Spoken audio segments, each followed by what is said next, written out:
And we begin with a News 4 weather alert tonight on this windy Wednesday here in western New York. A wind advisory remains in effect at this hour.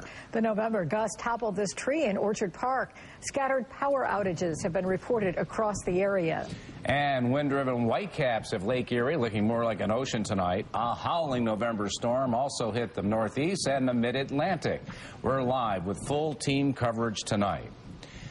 Good evening, everyone. We'll get the very latest from Chief Meteorologist Don Paul in just a moment. But first, we go live to News 4 senior correspondent Rich Newberg along Route 5 in Hamburg right now. Rich?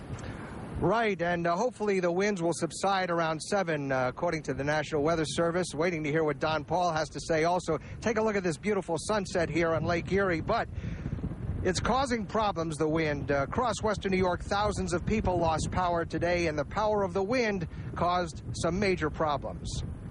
A giant tree in the town of Boston came tumbling down, taking 3 utility poles and wires with it. Luckily, no one was hurt. New York State Electric and Gas was quickly on the scene, but the road was blocked for a mile. The gusts are what's doing is taking the old trees down, creating a little havoc. We've got some trouble getting school buses through, and it's holding buses up, and but it's probably going to be a while.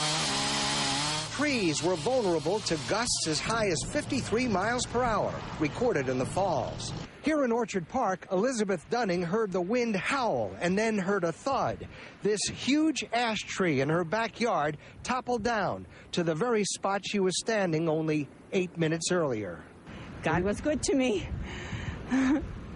Elizabeth had gone in for a cup of coffee when suddenly the tree that had survived the October surprise of 2006 fell to the ground.